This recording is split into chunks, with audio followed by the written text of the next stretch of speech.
What's up, everyone? This is Bill, aka Billy Goat, and I welcome you to tag along with me as I service this 2-acre property, mowing with my Scag SWZT36. Even though this is a 2-acre property, there's only roughly about an acre of mowable turf area.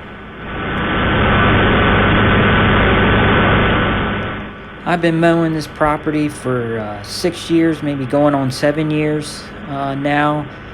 I acquired it back in 2016, and I still remember when I quoted this yard, I told the customer that I would cut it for $50 per cut. And back then, I had my Craftsman long tractor. It was a 42-inch deck, and it took me about 2 hours to mow this property. For the last 4 years, I've been mowing with this walk behind, and surprisingly, I'm saving about a half an hour. I can typically complete this yard within 90 minutes. I can get it done a little quicker, maybe an hour and 15 minutes, but the problem is I can only go about 5-6 miles an hour. The terrain is very uneven. It's very bumpy.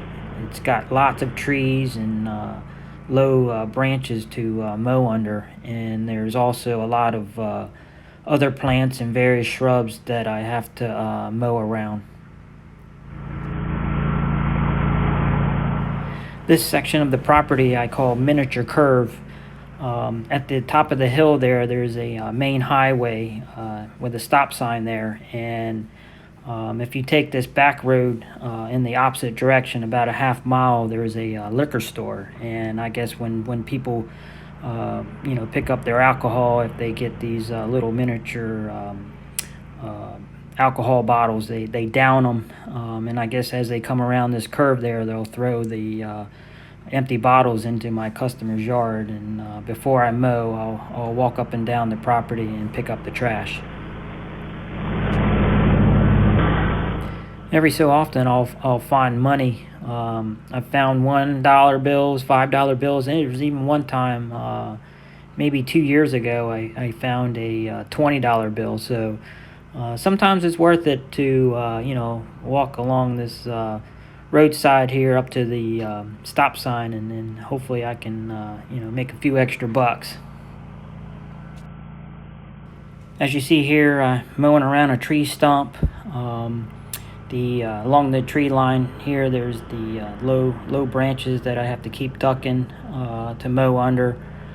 So there's this is used to be a challenging property to do, but now I actually enjoy it.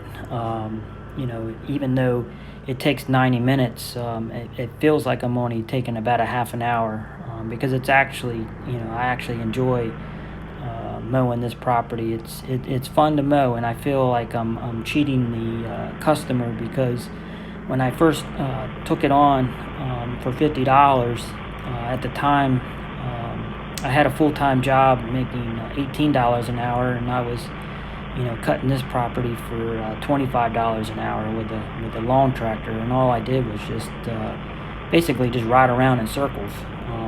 There's very little weed string trimming to do, and it's just mainly just cutting the grass. So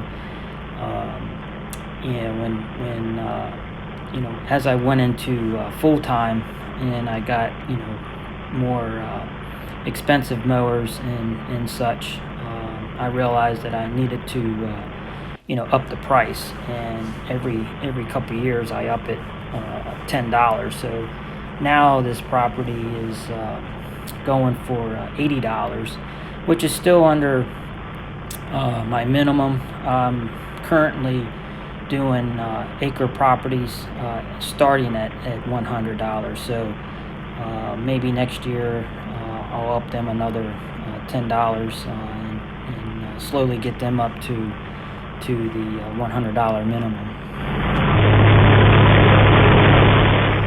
This camera view here really shows how bumpy the terrain level is, and going in and out of trying to get in as close as I can to the tree line there without hitting anything large, because the bigger trees, you got the roots right here. You got to be careful of not running over those roots. But I've been mowing this property for a long time now, and I pretty much know the entire property by the back of my hand. There's sections of the property that get overgrown very quickly, and from time to time the customer will request Michelle and I to knock it down. They don't have high expectations. They just like things kind of kept under control, for the most part. So this section here, I'm just getting ready to mow. This is a bunch of different various plants and shrubs that are spaced 3 to 4 feet apart, and I call it ring around the rosy. So what I do is I just go in circles around each plant, and I try not to go too fast, because you can get dizzy pretty quick. At least I do. So, and there's times where in the past where they would plant like a new plant, and I would not realize that they had a plant there, and I'd run it right over. So lately they've been marking it somehow, either with a stake or some other kind of something in the middle of the plant. So as I go around, you'll see something kind of sticking out that's been there for since they've planted it. So every so often, like I say, in the past, it's where I've run them over, and I'm like, oh my gosh, I think I just ran over their plant. But they've never complained. So all is good, and I just keep on mowing. All right, that's enough of me talking for now. The rest of the video, I'll put some background music, and if you want to kick back and listen to some music while I finish up this property, I appreciate it. As always, please like, comment, and subscribe, and we'll check you out in the next video. See ya.